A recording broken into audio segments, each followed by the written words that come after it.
창세기 2장 1절에서 17절. 2장. 천지와 만물이 다 이루어진다. 하나님이 그가 하시던 일을 일곱째 날에 마치시니 그가 하시던 모든 일을 그치고 일곱째 날에 안식하시니라. 하나님이 그 일곱째 날을 복되게 하사 거룩하게 하셨으니 이는 하나님이 그 창조하시며 만드시던 모든 일을 마치시고 그날에 안식하셨음이니라. 이것이 천지가 창조될 때에 하늘과 땅의 내력이니 여호와 하나님이 땅과 하늘을 만드시던 날에 여호와 하나님이 땅에 비를 내리지 아니하셨고 땅을 갈 사람도 없었으므로 들에는 초목이 아직 없었고 밭에는 채소가 나지 아니하였으며 안개만 땅에서 올라와 온 지면을 적셨더라. 여호와 하나님이 땅의 흙으로 사람을 지으시고 생기를 그 코에 불어넣으시니 사람이 생명이 되니라. 여호와 하나님이 동방의 에덴에 동산을 창설하시고 그 지으신 사람을 거기 두시니라. 여호와 하나님이 그 땅에서 보기에 아름답고 먹기에 좋은 나무가 나게 하시니 동산 가운데에는 생명나무와 선악을 알게 하는 나무도 있더라. 강이 에덴에서 흘러나와 동산을 적시고 거기서부터 갈라져 네 근원이 되었으니 첫째의 이름은 비손이라. 금이 있는 하윌라 온 땅을 둘렀으며 그 땅의 금은 순금이요 그곳에는 베델리엄과 호마노도 있으며 둘째 강의 이름은 기혼이라. 구스 온 땅을 둘렀고 셋째 강의 이름은 힛베겔이라. 아수르 동쪽으로 흘렀으며 넷째 강은 유브라데더라. 여호와 하나님이 그 사람을 이끌어 에덴 동산에 두어 그것을 경작하며 지키게 하시고 여호와 하나님이 그 사람에게 명하여 이르시되 동산 각종 나무의 열매는 네가 임의로 먹되 선악을 알게 하는 나무의 열매는 먹지 말라. 네가 먹는 날에는 반드시 죽으리라 하시니라. 아멘.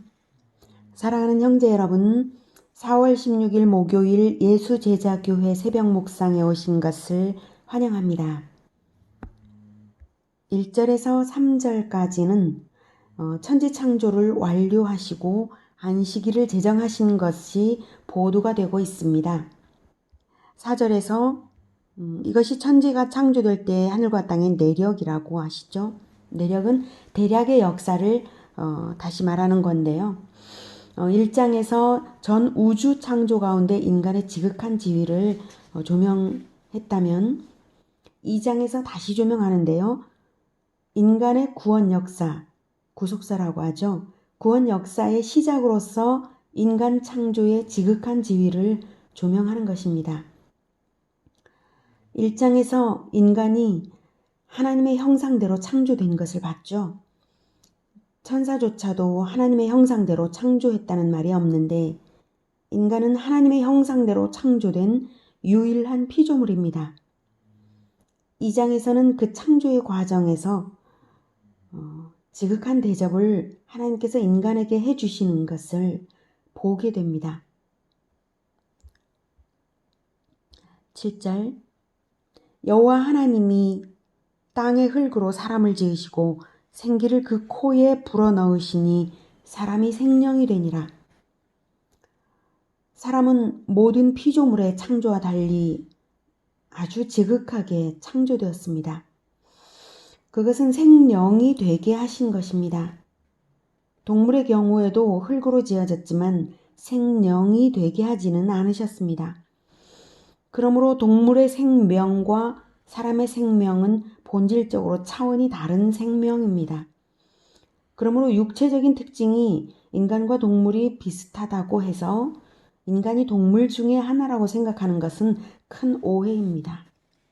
사람은 하나님으로부터 불어넣어진 생기, 즉 영으로 인하여 생령이 되었습니다. 사람이 하나님의 형상으로 지음받았다는 것은 하나님의 영을 불어넣어 생령이 되게 하셨기 때문입니다. 인간 생명의 본질이 다른 동식물들과 완전히 차원이 다르죠. 그렇기 때문에 죽음도 다릅니다. 죽음도 인간 생명과 동물들의 죽음은 다른 것이 17절을 보면 알 수 있습니다. 선악을 알게 하는 나무의 열매는 먹지 말라. 내가 먹는 날에는 반드시 죽으리라 하시니라. 하나님의 명령을 어기는 것이 죽음이라고 하신 것입니다. 다른 그 어떤 생명체에게도 이러한 죽음의 조건을 주지 않으셨습니다. 생명을 주신 것도 특별하고 죽음의 조건도 특별합니다. 생명의 근원이 하나님이시니 하나님의 명령을 어기면 생명이 끊기는 것을 말씀하신 것입니다. 그리고 생명이 끊기면 마침내는 육신도 죽을 것이고요. 실제로 사람이 첫 범죄를 저질렀을 때에 영이 죽은 증상들은 그 즉각 나타나기 시작합니다. 육신은 즉각 죽지 않았지만 죽음의 증상이 나타난 거죠. 하나님을 닮지 않은 전혀 하나님과 관계가 없어진 증상들이 나타나기 시작한 것입니다. 그에 대해서는 3장에서 다시 자세히 보겠습니다. 문제는 첫 범죄로 말미암아 생명이 끊겼고 하나님의 형상이 파괴되었다는 사실입니다. 어떻게 하면 살아나고 회복될 수 있을까요? 예수님이 요한복음 3장에서 말씀하시기를 영으로 거듭나면 된다고 하십니다. 성령으로요. 6절부터 보겠습니다. 육으로 난 것은 육이요 영으로 난 것은 영이니 내가 내게 거듭나야 하겠다 하는 말을 놀랍게 여기지 말라.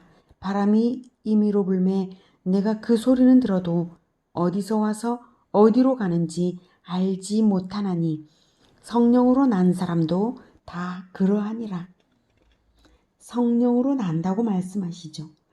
성령으로 다시 거듭나면 하나님 나라를 갈 수 있다. 이렇게 말씀하신 것입니다. 그리고 성령으로 거듭나는 방법도 알려주십니다.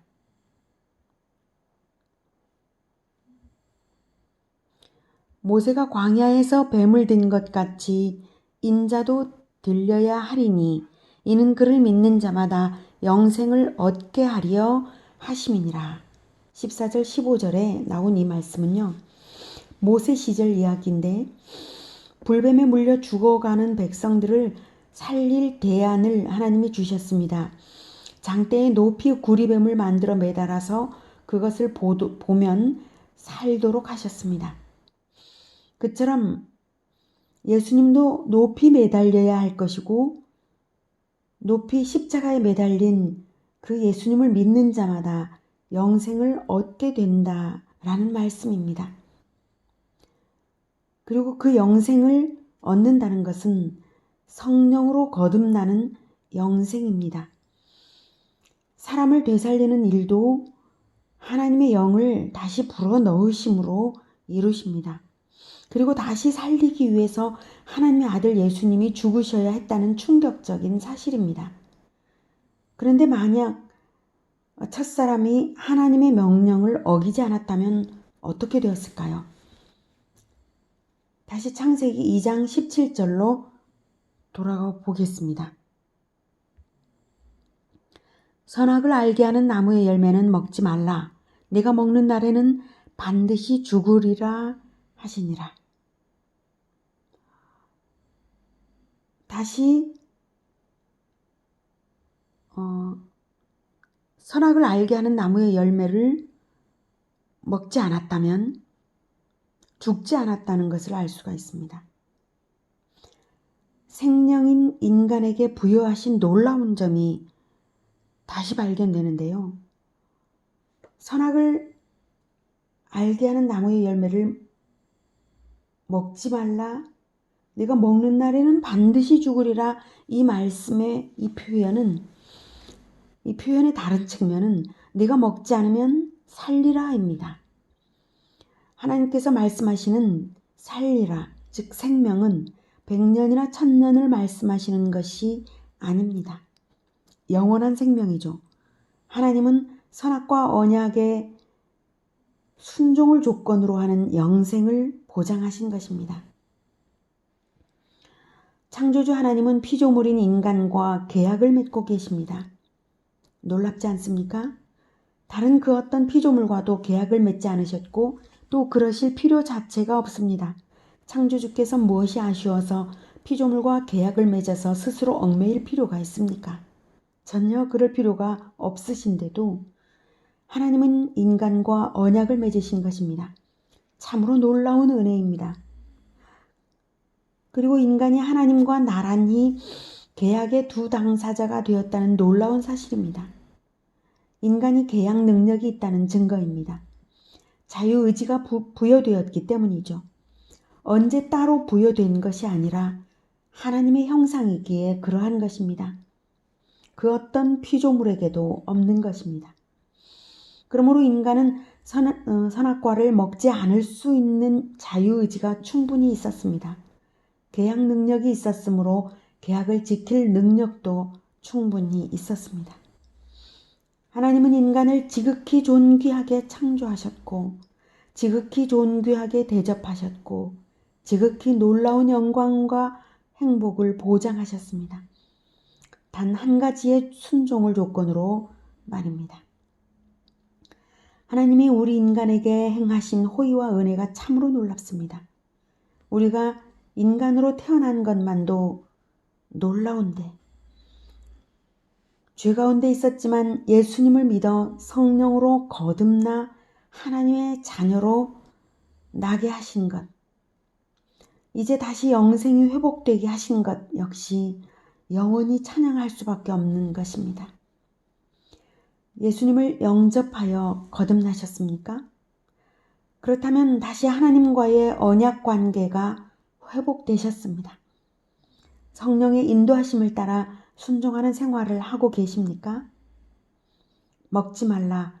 내가 먹는 날에는 반드시 죽으리라. 혹시 에덴에서처럼 불순종으로 죽어가고 계십니까? 성령을 근심하게 하지 마시고 날마다 순종으로 다시 살아가시길 축복합니다. 기도하겠습니다. 은혜가 충만하신 하나님 아버지, 우리에게 놀라운 언약으로 자유의지로 살아갈 수 있도록 하신 것 참으로 감사합니다. 그러나 불순종하여 하나님의 형상을 깨뜨린 것 생각하니 참으로 안타깝습니다. 하나님, 그러나 하나님께서 다시 하나님의 아들 예수님의 십자가의 죽음을 통해서 우리에게 성령을 주시고 영생을 얻게 하시니 그 은혜가 놀라울 따름입니다. 우리가 믿어서 성령을 받고 영생을 얻었사오니 이 은혜를 갚을 길 없사오며 우리가 오직 감사함으로 순종의 길을 걸어가는 것밖에 할 수 없다는 것을 다시금 깨닫게 됩니다. 성령께서 인도하시면서 오직 순종의 길을 날마다 걸어갈 수 있게 도와주시옵소서. 예수 그리스도 이름으로 기도드립니다. 아멘.